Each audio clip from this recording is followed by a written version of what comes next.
He advances to puberty, and indeed to the early part of the 16th year of his age, in which, having abandoned his studies, he indulged in lustful pleasures, and with his companions committed theft.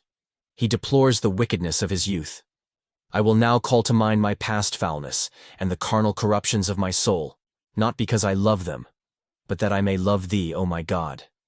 For love of thy love do I it, recalling, in the very bitterness of my remembrance, my most vicious ways, that thou mayest grow sweet to me, thou sweetness without deception, thou sweetness happy and assured. And recollecting myself out of that my dissipation, in which I was torn to pieces, while turned away from thee the one, I lost myself among many vanities.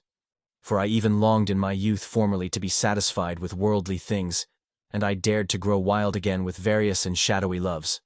My form consumed away, and I became corrupt in thine eyes, pleasing myself, and eager to please in the eyes of men.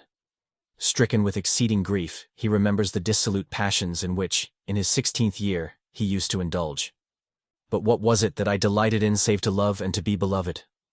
But I held it not in moderation, mind to mind, the bright path of friendship, but out of the dark concupiscence of the flesh, and the effervescence of youth exhalations came forth, which obscured and overcast my heart, so that I was unable to discern pure affection from unholy desire.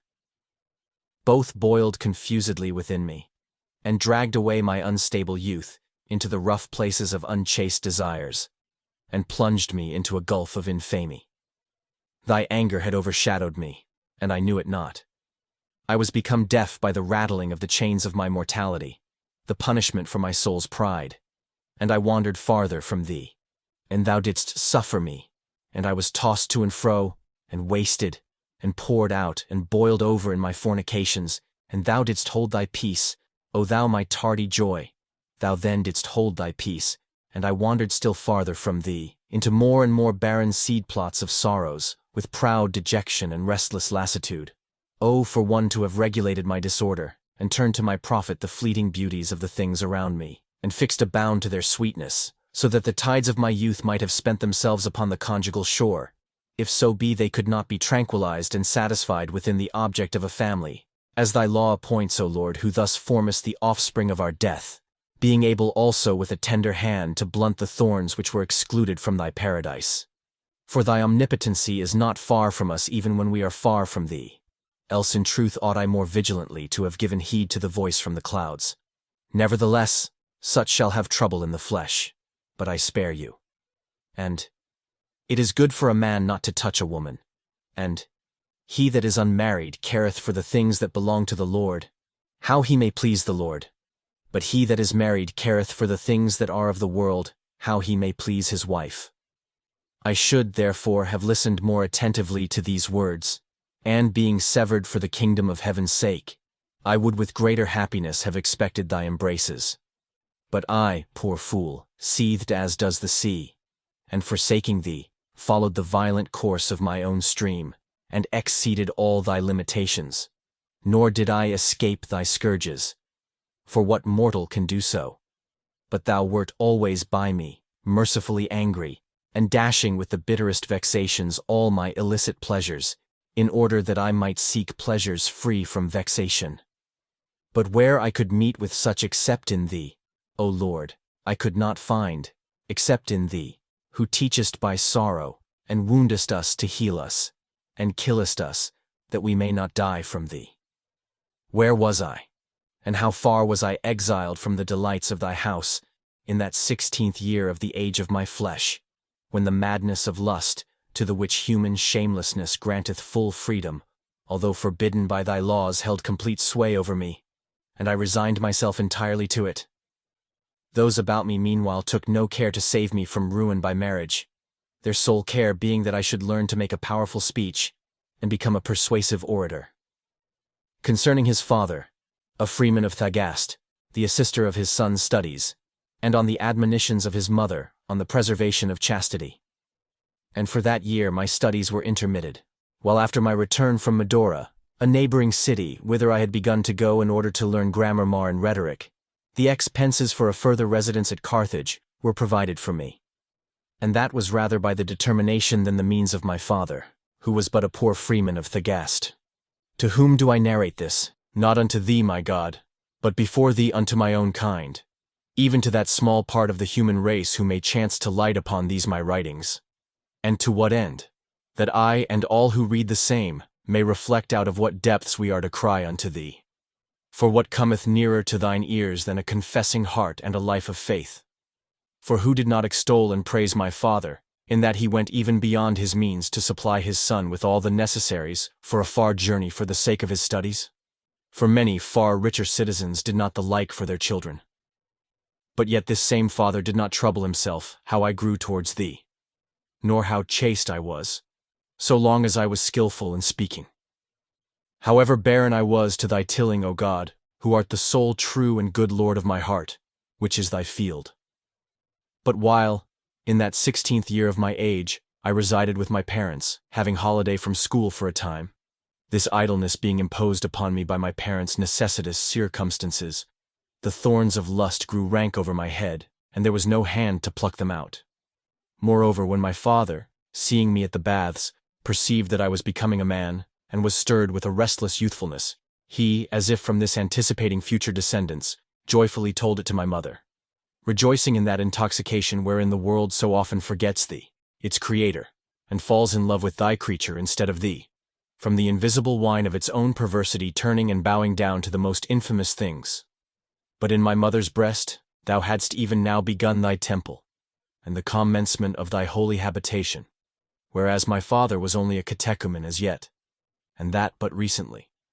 She then started up with a pious fear and trembling, and although I had not yet been baptized, she feared those crooked ways in which they walk who turn their back to thee, and not their face. Woe is me! And dare I affirm that thou heldest thy peace, O my God, while I strayed farther from thee? Didst thou then hold thy peace to me? And whose words were they but thine, which by my mother, thy faithful handmaid, thou pouredst into my ears, none of which sank into my heart to make me do it? For she despised, and I remember privately warned me, with a great solicitude, not to commit fornication, but above all things never to defile another man's wife. These appeared to me but womanish counsels, which I should blush to obey. But they were thine, and I knew it not, and I thought that thou heldest thy peace, and that it was she who spoke, through whom thou heldest not thy peace to me, and in her person wast despised by me, her son, the son of thy handmaid, thy servant. But this I knew not, and rushed on headlong with such blindness, that amongst my equals I was ashamed to be less shameless, when I heard them pluming themselves upon their disgraceful acts, yea, and glorying all the more in proportion to the greatness of their baseness. And I took pleasure in doing it, not for the pleasure's sake only, but for the praise. What is worthy of dispraise but vice? But I made myself out worse than I was, in order that I might not be dispraised. And when in anything I had not sinned as the abandoned ones, I would affirm that I had done what I had not, that I might not appear abject for being more innocent, or of less esteem for being more chaste. Behold, with what companions I walked the streets of Babylon, in whose filth I was rolled, as if in cinnamon and precious ointments. And that I might cleave the more tenaciously to its very center, my invisible enemy trod me down, and seduced me, I being easily seduced.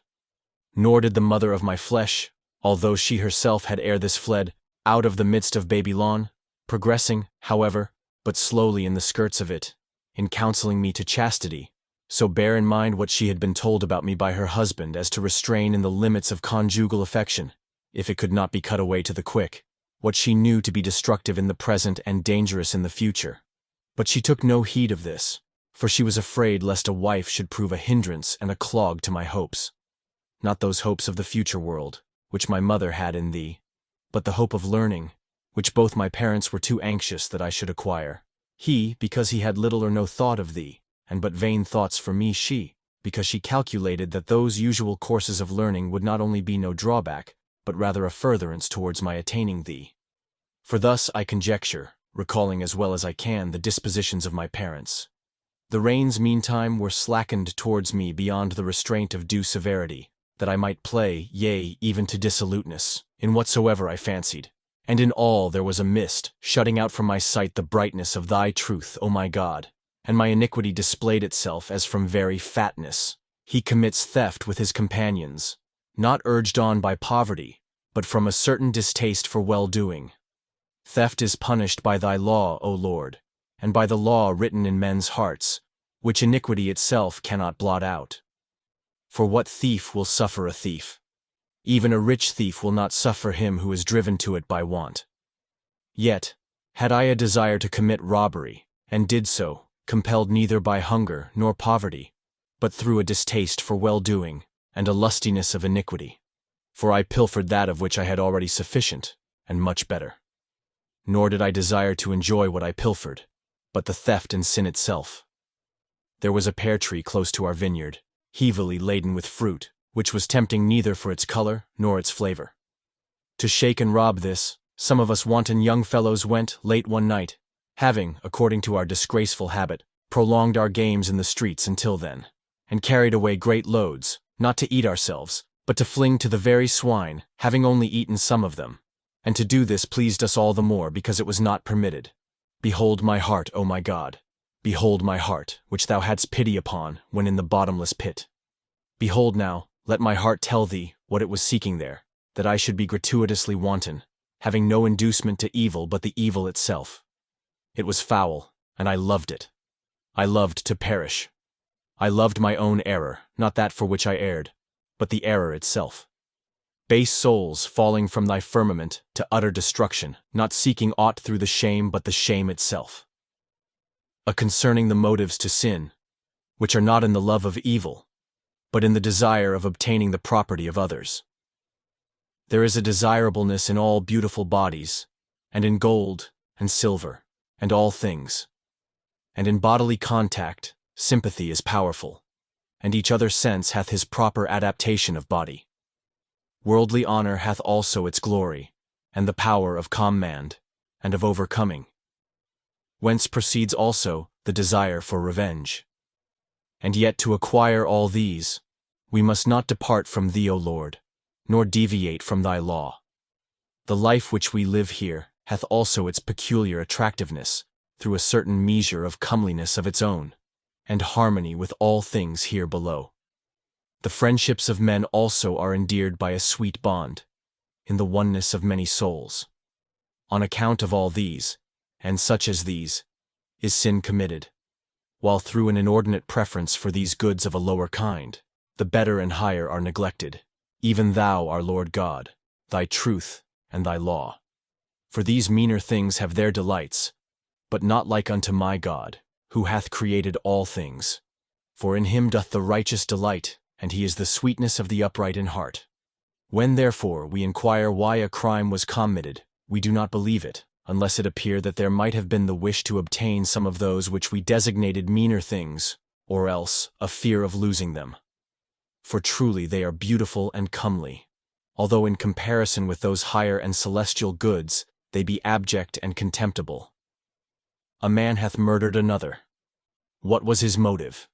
He desired his wife or his estate, or would steal to support himself, or he was afraid of losing something of the kind by him, or being injured, he was burning to be revenged. Would he commit murder without a motive, taking delight simply in the act of murder? Who would credit it? For as for that savage and brutal man, of whom it is declared that he was gratuitously wicked and cruel, there is yet a motive assigned. Lest through idleness, he says, hand or heart should grow inactive. And to what purpose? Why, even that, having once got possession of the city through that practice of wickedness, he might attain unto honors, empire, and wealth, and be exempt from the fear of the laws, and his difficult circumstances from the needs of his family, and the consciousness of his own wickedness. So it seems that even Catiline himself loved not his own villainies, but something else, which gave him the motive for committing them. Why he delighted in that theft, when all things which under the appearance of good invite to vice are true and perfect in God alone. What was it then, that I, miserable one, so doted on in thee, thou theft of mine, thou deed of darkness, in that 16th year of my age? Beautiful thou wert not, since thou wert theft. But art thou anything, that so I may argue the case with thee? Those pears that we stole were fair to the sight, because they were thy creation. Thou fairest of all, creator of all, thou good God, the highest good, and my true good. Those pears truly were pleasant to the sight, but it was not for them that my miserable soul lusted, for I had abundance of better. But those I plucked simply that I might steal, for having plucked them, I threw them away, my sole gratification in them being my own sin, which I was pleased to enjoy. For if any of these pears entered my mouth, the sweetener of it was my sin in eating it. And now, O Lord my God, I ask what it was in that theft of mine that caused me such delight. And behold, it hath no beauty in it. Not such, I mean, as exists in justice and wisdom, nor such as is in the mind, memory, senses, and animal life of man, nor yet such as is the glory and beauty of the stars in their courses, or the earth, or the sea, teeming with incipient life, to replace, as it is born, that which decayeth. Nor indeed that false and shadowy beauty which pertaineth to deceptive vices. For thus doth pride imitate high estate, whereas thou alone art God, high above all. And what does ambition seek but honors and renown, whereas thou alone art to be honored above all, and renowned for evermore? The cruelty of the powerful wishes to be feared. But who is to be feared but God only, out of whose power what can be forced away or withdrawn, when or where or whither or by whom? The enticements of the wanton would fain be deemed love, and yet is naught more enticing than thy charity, nor is aught loved more healthfully than that, thy truth, bright and beautiful above all. Curiosity affects a desire for knowledge, whereas it is thou who supremely knowest all things.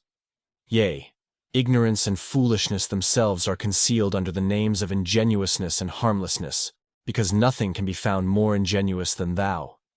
And what is more harmless, since it is a sinner's own works by which he is harmed, and sloth seems to long for rest? But what sure rest is there besides the Lord? Luxury would fain be called plenty and abundance, but thou art the fullness and unfailing plenteousness of unfading joys. Prodigality presents a shadow of liberality, but thou art the most lavish giver of all good. Covetousness desires to possess much, and thou art the possessor of all things. Envy contends for excellence, but what so excellent as thou? Anger seeks revenge, who avenges more justly than thou. Fear starts at unwanted and sudden chances which threaten things beloved, and is wary for their security. But what can happen that is unwanted or sudden to thee?